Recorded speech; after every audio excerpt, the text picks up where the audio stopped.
Hello, world. My next guest is a film school refugee who has spent the last 12 years living and breathing B2B marketing. As a senior marketing leader, she has gained a bird's eye view of what helps to drive performance and user engagement. Her work has even been featured in trades like Marketing Land and Adweek, and she's a regular contributor to the Content Marketing Institute and a featured speaker at Content Marketing World. Please welcome Inbar Yagur, VP of Marketing at GrowthSpace, to the show. Inbar, are you ready to get radically transparent with me? Heck yes, totally. Fantastic. I mean, why else would we have you here, right? If you're not ready to get radically transparent. So listen, I'm going to start off with what I like to say is an easy one. But I was looking through your LinkedIn and it's pretty interesting. Could you give us a brief look, because I know you've been in the marketing world for quite some time, at your professional journey and how you found yourself in the B2B marketing space to begin with? Okay, so first of all, thank you for having me. This is awesome. And you do what I preach, which is let's put cards on the table. So here we go. I actually stumbled into marketing. That was never something that I saw as a path, at least in most of my life. Like when I was 12 years old, I got it in my head that I wanted to be a film director.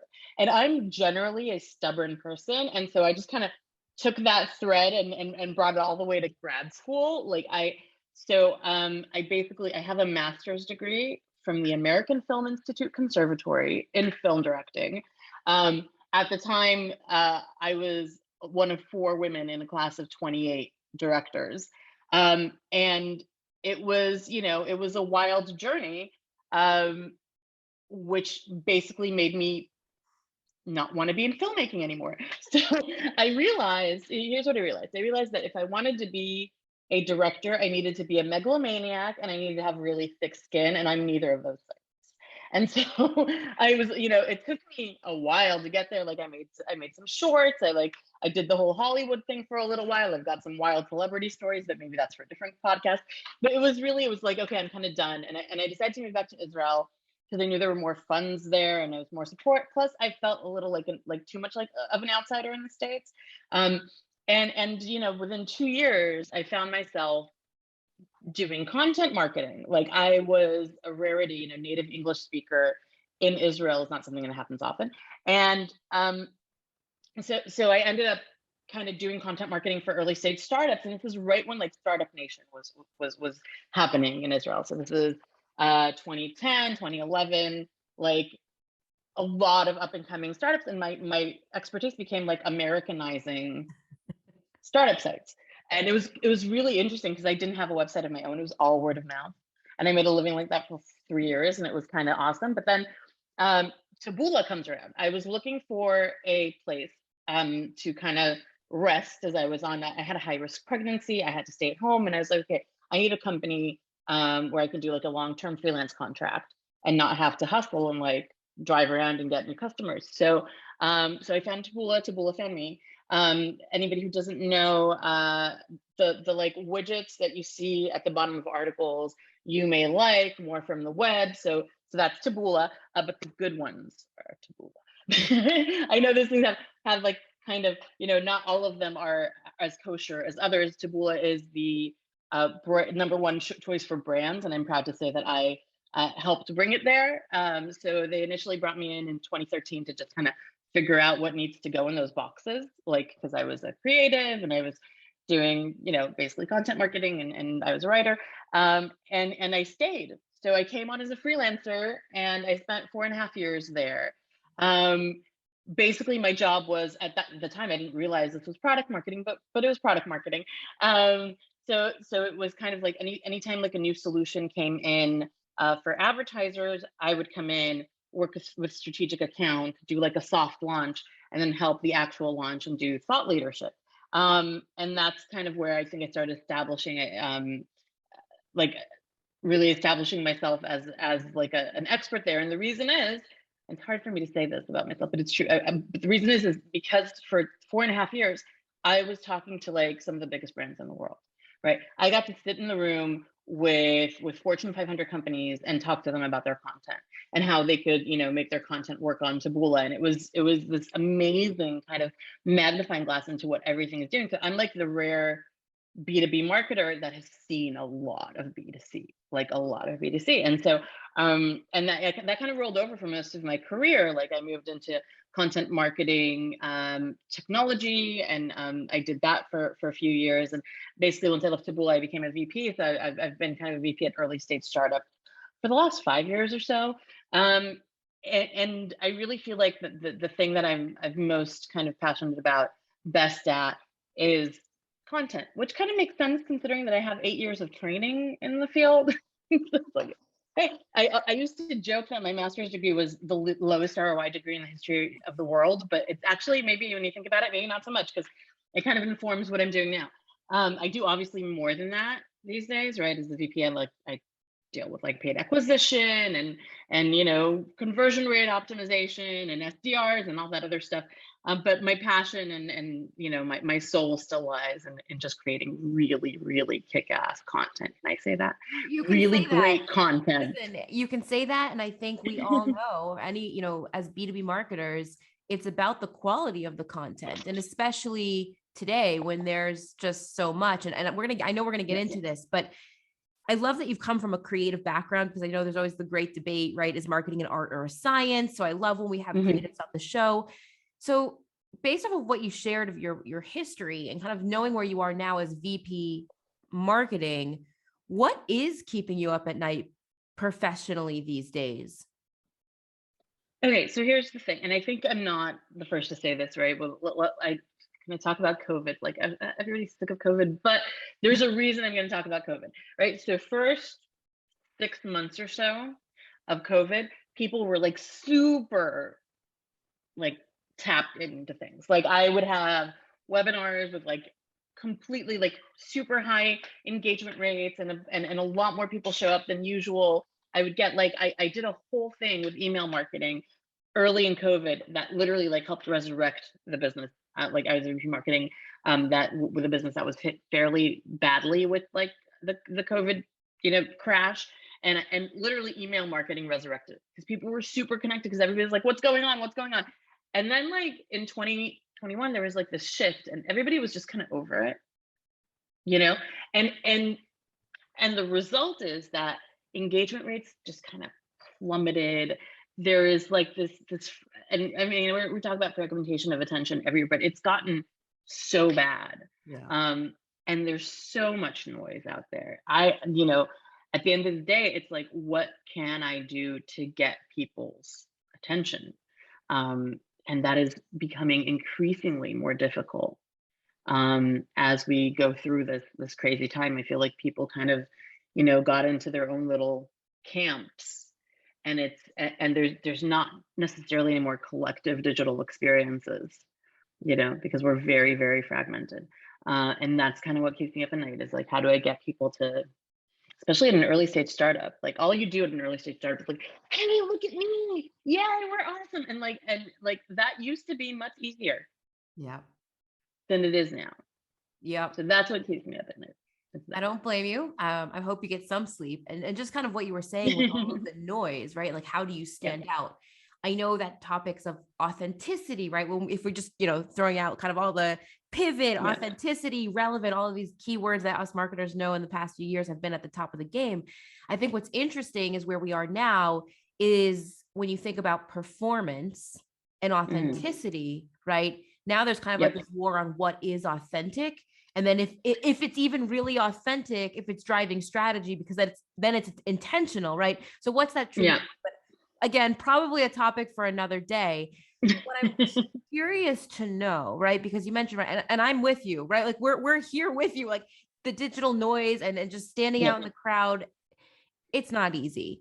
But how, when you think about kind of the day-to-day of marketing, when you're looking right to even stand out, you have those tasks that really pump the creativity that we need to do things differently to stand out. But then you have like the actual daily tasks that you need to do also, right? That are part of the job. How are you striking the right balance? If you feel you found the magic key to striking it, but how are you finding that balance between sparking creativity in what you're doing, standing out, And then Yeah. managing more, I'll call them mundane tasks, but maybe not everyone listening thinks all of them as like, mundane. But I know for me, when I'm logging the budget lines, pretty mundane for me. How are you balancing that? I am not. I am absolutely not. I haven't been able to for most of my career.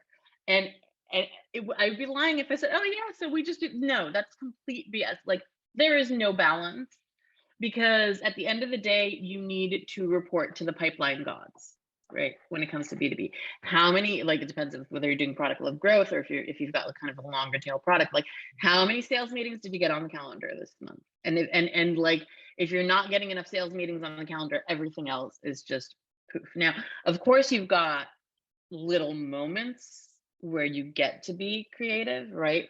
But I always feel, I think there's a couple of things that tend to, this might be me too, like I have a tendency to kind of get into these like to-do lists and like pipeline, what am I going to do to get, um and I lose sight often of what's creative. And the thing that kind of always gets me is that um there so let me back up. There are moments of creativity that can drive business results. Mm-hmm. Right. There are sparks of connection that can drive business results.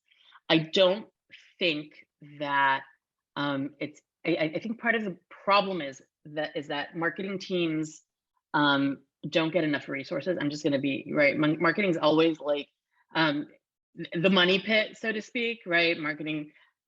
Sorry, marketing spends the most money. You're spending on paid media. You're spending on events. You're spending on all this stuff, but what people forget is that a lot of this stuff gets lost when there aren't enough people, right? So like for example, companies tend to hire sales way too fast and not enough marketing people to fill pipeline for those sales teams, and people take for granted how hard it is to do marketing. Like, oh, what is it? You get a little. No, it is hard. You've got to balance. Again, you got to balance performance, creativity. Even if you're not like having like these creative, brilliant flashes, you still need to be decent at what you're doing, right? And so the result is that there's no time for creativity. There's no space for creativity. I think maybe in larger companies that are very advanced, you can see them going with kind of more off the cuff, wilder things. But if you're talking about a startup that is in its first 3-4 years, you don't have time to do like these crazy campaigns or budget to do these crazy campaigns that aren't tied to ROI. You don't. Yeah. And so you do what you can, right? You try in the channels that you have, you try to be different. I know for me, the place that it comes out most in the thought leadership that we do. So I always like, it doesn't seem like creative, but it really is. Like good thought leadership it comes when you have an intersection between something that's very, very newsworthy right now and a value proposition that your company kind of brings forward. That's like the perfect thought leadership. And that's a really great moment for creativity. Those are moments that spark, right? Like, so for example, I'm currently in HR tech. And about 2 months ago, people started talking about returning to work. Like people returning to the office, and I'm inundated with emails, but I also subscribe to a bunch of different newsletters, and I saw this theme again and again and again. I'm like, okay, wait a second, people are talking about this. We've been talking about hybrid work and change management and all that. Where can we bring this in, right? And I came up with an idea. Let's do the things that employers need to take with them as they walk away from hybrid. Like, you learn some things. Don't forget those things now that you're back in the office. Yep. Right? We interviewed our CEO. We did an article, and boom, we got the front cover of HR.com's monthly trade. Nice. Yeah, it's very good, and it was like, it didn't take a lot. It was just a little like, ooh, okay, wait, this thing works, right? And I think that when you're in a very, very high pressure, overtasked environment, you need to listen to those moments. I love that. And that's like the big challenge. Like, and I don't listen to them a lot of time. Like there are times I'm like, oh, this would be so cool if we did it. I don't have time for this. But there's like this balance where you've got, oh, this is good. This is not going to take too much time. Let's do this, right? And that's, I think, where creativity can shine in these situations. But in all honesty, as long as marketing is not fully appreciated for the amount of time it takes, I think there's always going to be this problem, Yeah. which is a shame, but Yeah, I definitely, I'm with you there, right? I think the key word that I constantly hear would be, agile marketing. And what does that mean? And it brings you right back to what you were describing, which is how it's the way you phrased, right? Listening to the moments. I think as a marketer, I really appreciate that sentence, because you're right. So often these moments come and go, hit us in the face, and then leave, yeah. maybe, carrying around a notebook. But something I want to kind of shift the conversation for a moment, because you brought up kind of finding and listening to these moments to create Mhm.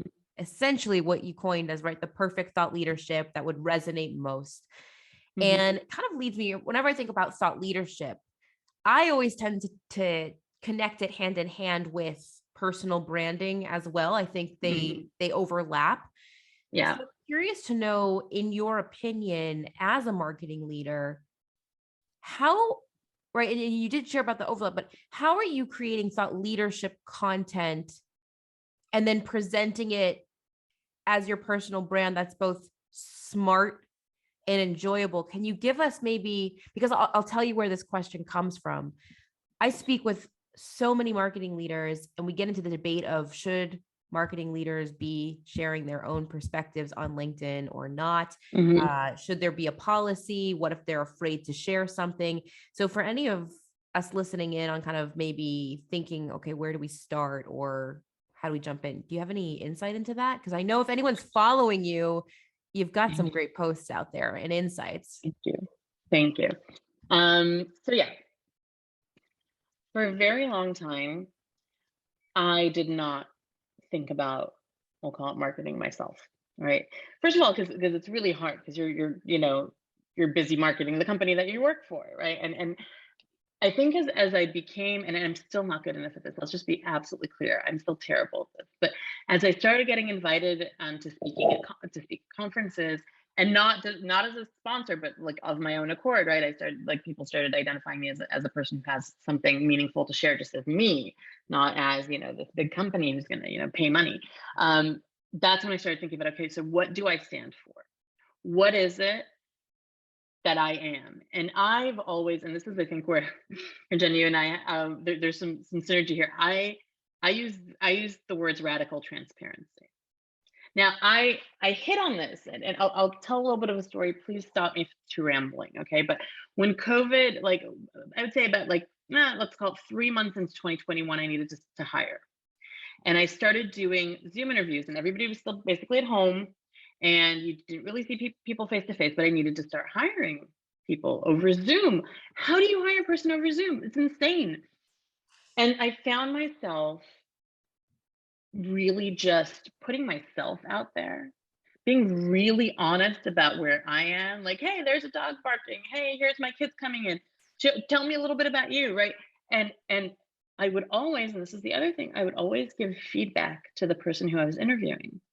So I would start up an interview and I would say, hey, listen, so you should know I'm a little weird, because if I'm going to tell you right here and now whether you're going on to the next stage. If you're not, I'm going to tell you why. And I'm going to give you feedback. I hope that you're okay with this. I just feel like this is the most valuable. You're giving me your time too, so I want to give you value, right? And it wasn't like lip service. I truly felt this way. I'm like, okay, I'm standing in front of a person. I'm in an authority position. I'm in a position of privilege. I see the big picture. They don't. What can I do to help them see the big picture? Because why the heck shouldn't I help them? Yeah. And it started this situation where, when I was in these initial screening interviews, because I didn't have HR help at the time, something that would usually take 10 minutes because they knew the person wasn't right, I would take it into half an hour, because it was a person who was just starting out in their career and they weren't presenting themselves properly, or a person who I felt like, you're not applying to the right things, because this is what you should try applying here, applying there. And like, it turned out, first of all, it started bringing people to me, and I started mentoring people as a result of that, which was kind of cool, like people doing career changes and stuff. And I would tell them, like, hey, if you have more questions, talk to me. I'm actually really proud of the fact that I got people, a bunch of people, the jobs that they're in, because I helped them kind of, you know.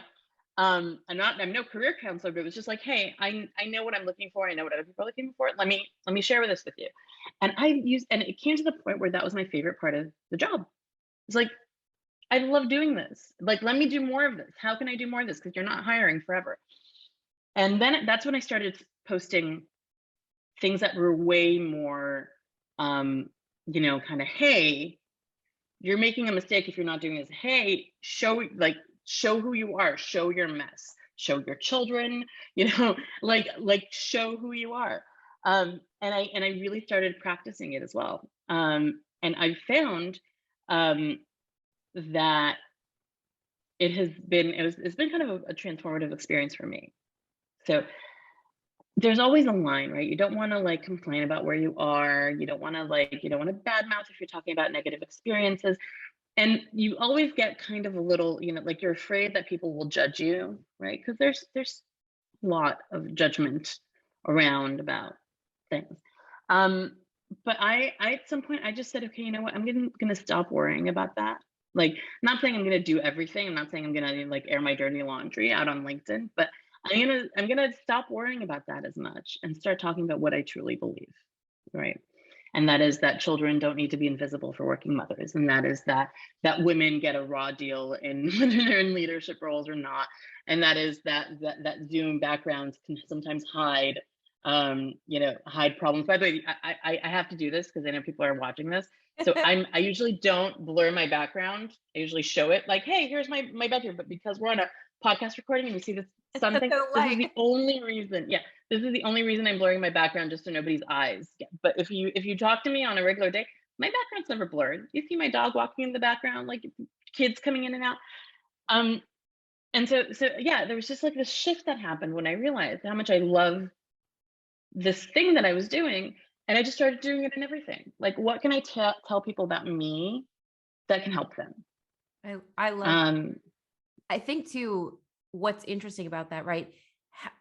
Because there's some kind of, I wouldn't maybe say confusion, but when you're thinking about writing on LinkedIn, right? And kind of what we spoke about a second ago with kind of authenticity, right? You're always trying to think, okay, what value am I bringing? But at what point can you kind of let go of the value and show who you are, right? Yeah. Yes, you still want to be strategic. Yes, you still want to bring value, but you also want to showcase and tell the story of you. So with that, Yeah. I actually have two more questions for you before we close out the show. And this has been really eye-opening. And I think what I love, right?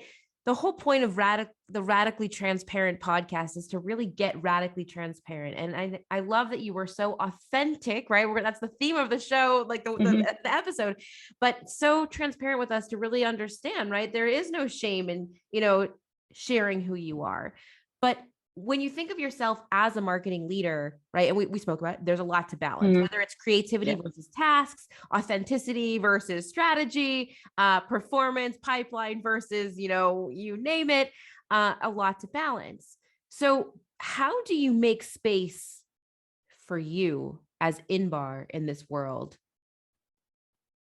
I'm working really hard on that. I'm working so hard on that because I never used to. I'm a person who does. I love working, by the way. This is part of the thing. Like, I love work.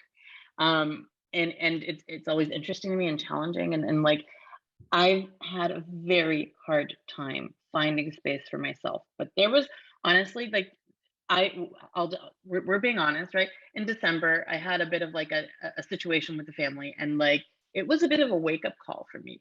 Everybody's fine, right? But like it was a wake up call for me to just wait a second. Like, you're not just your work.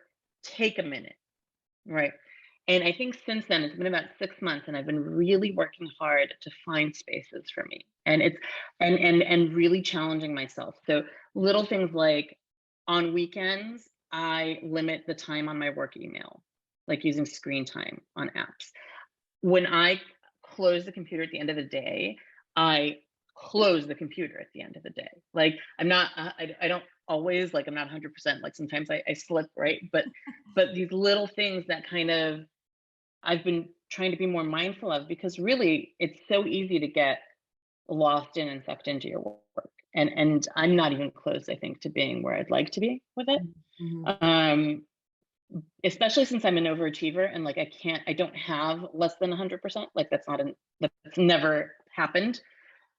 But like I think the last 6 months or so have really forced me into just figuring out ways that I can weave myself back into my life in a more active way. By the way, one of the best things, and this is a little tip here, one Get of a the best things paper, I ever, pen, write it yes. down, underline, star.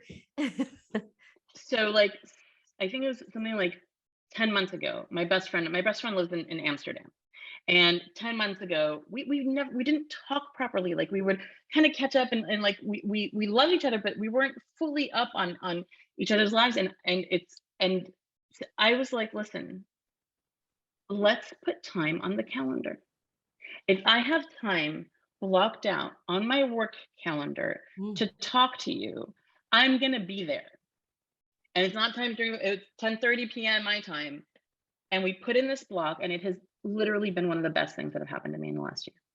We talk every Tuesday at 10:30. If we're tired, if we're sick, if we're going through whatever, Tuesday at 10:30 happens. And it has made such a shift, first of all, in our relationship, right? Because it's like we're in each other's lives way more. But also for me, it's like it's Tuesday at 10:30. Take a minute to be with your friend, Yeah. right? Like it has been honestly, it has improved my quality of life so immensely. I can't even tell you. Just like an hour of talking to your best friend every week is awesome. It's Yeah, awesome. listen, my grandpa used to always say, the more you talk to someone, the more you have to talk about. But I love what you kind of suggested there, right? Blocking time on your work calendar. And I think this could be, episode part 2, right? Because there's this whole concept of work-life balance. And I think Yeah. pre-COVID, right? We hate to go, back to the COVID conversation, but pre-COVID, there was this, hey, 9 to 5, I'm at work, or maybe 9 to 6, or maybe in Israel, 9 to 7. But right, I'm at work. But once I close my computer, I'm not at work. And then there's kind of Yeah. been this shift where it's everybody's on 24/7, whether you're online or you're just on call. So I think there's this new evolution where it's not necessary. It is a work-life balance, but I think everything is so intertwined where, I know for me at 4:30, I'm going to pick up my son. And then, an hour later, I'm back on. So how do you deal with those transitions? So what I love about what you shared about putting it on your work calendar is you are taking your work calendar and making it your calendar, right? So whether you're at work and your colleagues see what's happening in your life, or if your home calendar is maybe shared with your spouse or your kids, right? It's a very transparent way, I think, to balance this new way that we work of kind of 24/7, but as finding those moments. Where are you most creative? At what time? How do you balance you and just putting it all in a calendar? I have two things to say about this. Thing one, for the first time in my career, I have put kid bedtime on In my your work calendar. calendar. In my work calendar, there's 2 hours in a day, 7 p.m. to 9 p.m. that says kid bedtime. Nobody schedules stuff on that time. I have other blocks on my calendar. Nobody's ever respectful of these other blocks. Nobody touches kid bedtime. Nobody.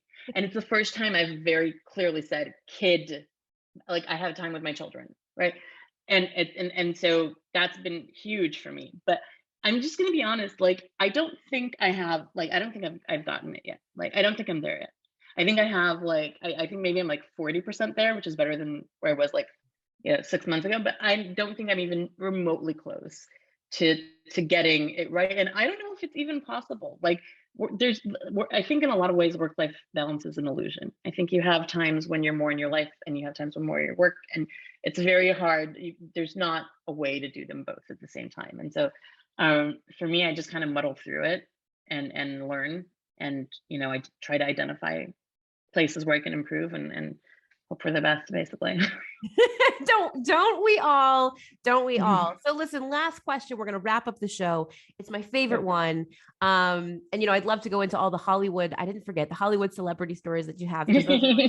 But what is one thing that you can tell us about right now that we can't learn about you from your LinkedIn profile? I am a hardcore rock and roll 90s alternative like music freak who loves doing Zumba. What? Which is like I don't think there can be more contradictory music styles but this is a thing that I am, which is I weird. love that. I love that. Maybe one day we will see Zumba classes with hard rock, right Yeah. styles. We're seeing more and more music forms coming into that dance form anyway. That would be fantastic. Definitely did not know that about you. So thank you for sharing that. So listen, I want to wrap up. This has been a really fun interview, but also eye-opening for me. And I think one of the biggest takeaways I'm going to do after recording this show is actually go look at my calendar and how certain things are phrased and start combining my work and personal life into one calendar. I think that is very meaningful. So with that said, anybody that does want to speak marketing, that would like to speak work-life balance, mom life, Zumba, hard rock, film, where's the best place for somebody to reach you? So, okay, I am terrible with Twitter. I know I should be, like, as a content marketer, like most content marketers are like, Twitter. I suck at Twitter. That being said, I spend way too much time on LinkedIn. I'm always there. And so you are, come find me there, message me, follow me, whatever. That's where I am. Amazing. Inbar, thank you so much for joining me today and getting radically transparent. Thank you, Jen. It was an absolute pleasure. Thanks for tuning in to the Radically Transparent podcast brought to you by Oktopost, the only social media management and employee advocacy platform architected for B2B. I'm Jennifer Gutman, your host and director of social strategy here at Oktopost. And if you love today's show, we'd love if you subscribe, rate, and give a raving review wherever you get your podcasts.